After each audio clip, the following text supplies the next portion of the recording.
It's an honor and privilege to be here with you this afternoon. My name is George Salim. I serve as the Senior Vice President for National Programs at the ADL.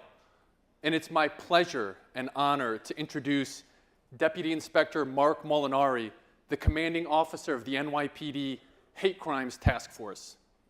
After 23 years, that's 23 years, serving here in New York on the New York Police Department, he oversees crime investigations across New York City and previously served in the Special Victims Division of the Detective Bureau, overseeing all of the sex crime, child abuse investigations in Brooklyn, Queens, and Staten Island.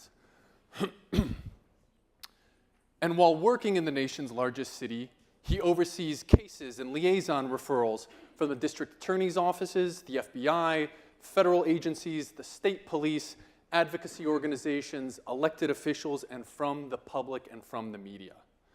In March of 2017, Deputy Inspector Molinari was promoted to the commanding officer of the New York City Hate Crimes Task Force. He is a graduate of the Naval Postgraduate School, where he has learned and studied the intricacies of protecting our homeland. Hate crimes, like terror acts, instill fear into communities who are targeted based on who they are or who they love. While all crimes affect the victim, hate crimes go a bit further, and they extend to the families and communities of victims as well. Unfortunately for Mark and for his unit, business has been booming. And for all of you who are here today, and you've heard the speeches throughout today, you've seen the statistics and you know firsthand some of the stories of the cases that Mark and his team work with on a day-to-day basis. The rising level of hate and anti-Semitism can take many forms, from anti-Semitic activities on our college and university campuses to acts of violence against people simply because how or when they pray. Just this week here in New York City, a Jewish professor at Teachers College, which is affiliated with Columbia University, had her office broken into and vandalized with swastikas and an anti-Semitic slur spray painted on the wall of her office. These are the types of issues that Deputy Inspector Molinari works with on a day-to-day basis, and I'd like to ask him to come forward and share a little bit about his view on these issues and how his team is working here in New York City to tackle these horrendous incidents. Deputy Inspector Molinari. Good afternoon, and thank you to the ADL, George Salim, Evan Bernstein, and all honored guests. I am proud to be the commanding officer of the NYPD's Hate Crime Task Force. I have 23 years with the NYPD, and I've spent over 10 years in the executive ranks. During that time, I spent 5 years running patrol precincts and commands, and 4.5 years in Special Victims Division supervising cases of sexual assault and child abuse. In the Hate Crime Task Force, we are 18 detectives and 5 supervisors, responsible for all 5 boroughs' hate crime cases. We investigate and apprehend perpetrators of hate crimes. We are the largest dedicated law enforcement unit responsible just for hate crime investigations in the nation. We are also responsible for the statistical data delivered by the mayor and the police commissioner. After the horrific events in Pittsburgh, the NYPD enhanced patrols around sensitive locations such as synagogues.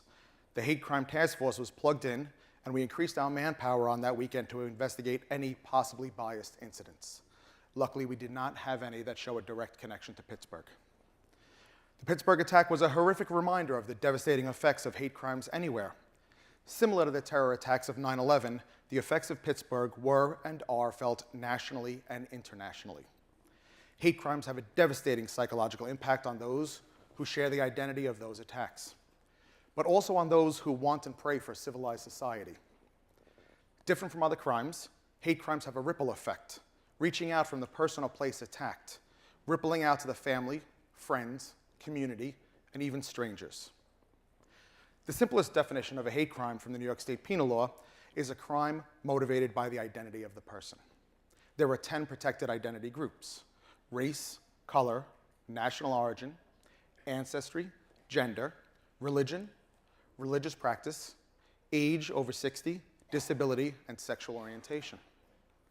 The ADL produces a pamphlet rating the 50 states' hate crime laws, and they do not rate New York State as the highest possible, and they are right. The critique is that the New York State Penal Law does not list all genders and sexual orientations. I can only speak for New York City and the NYPD that we investigate cases where people or property are victimized based on whatever sexual orientation or whatever gender that a person identifies as.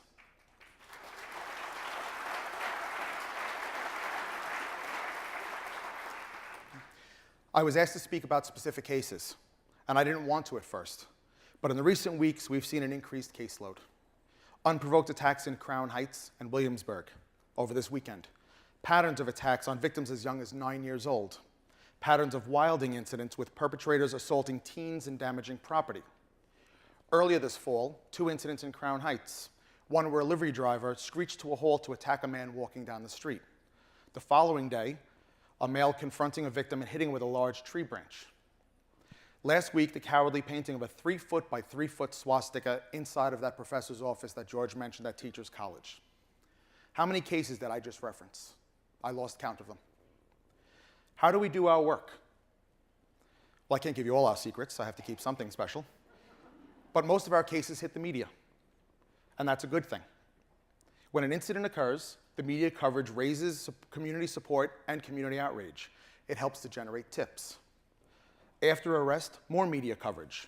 That shows the world the NYPD and New York City will not tolerate this.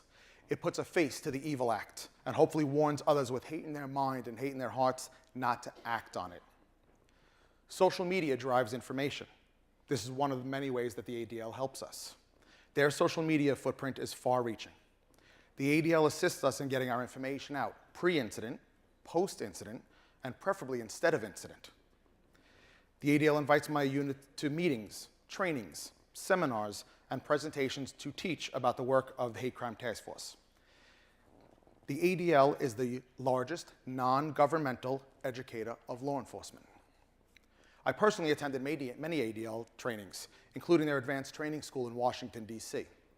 The lessons and the speakers were impressive and amazing, but what was more amazing was the ADL's commitment to bringing together law enforcement and first responders from across the country and around the globe to share perspectives, liaison, then and in the future.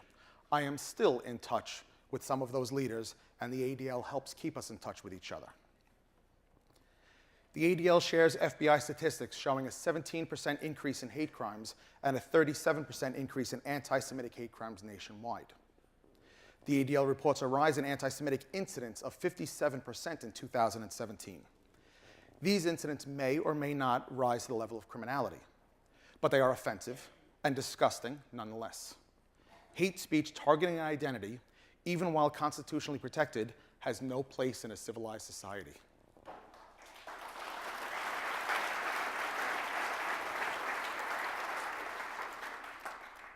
There was a New York Times article written a couple of weeks ago titled, "Is it safe to be Jewish in New York City?"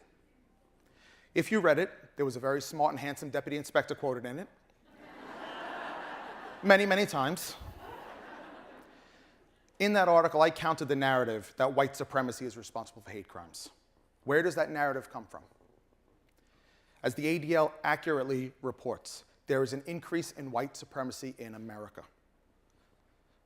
But here in New York City, as much as I'm positive that there are white supremacist groups, we have a very diverse city.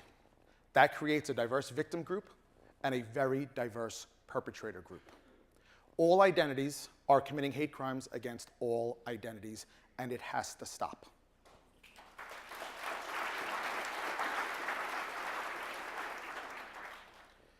The ADL's work in education is pushing hard to reduce or preferably eliminate the hate. And I'm honored and proud, on behalf of the NYPD and my unit, to stand with the ADL. Thank you very much.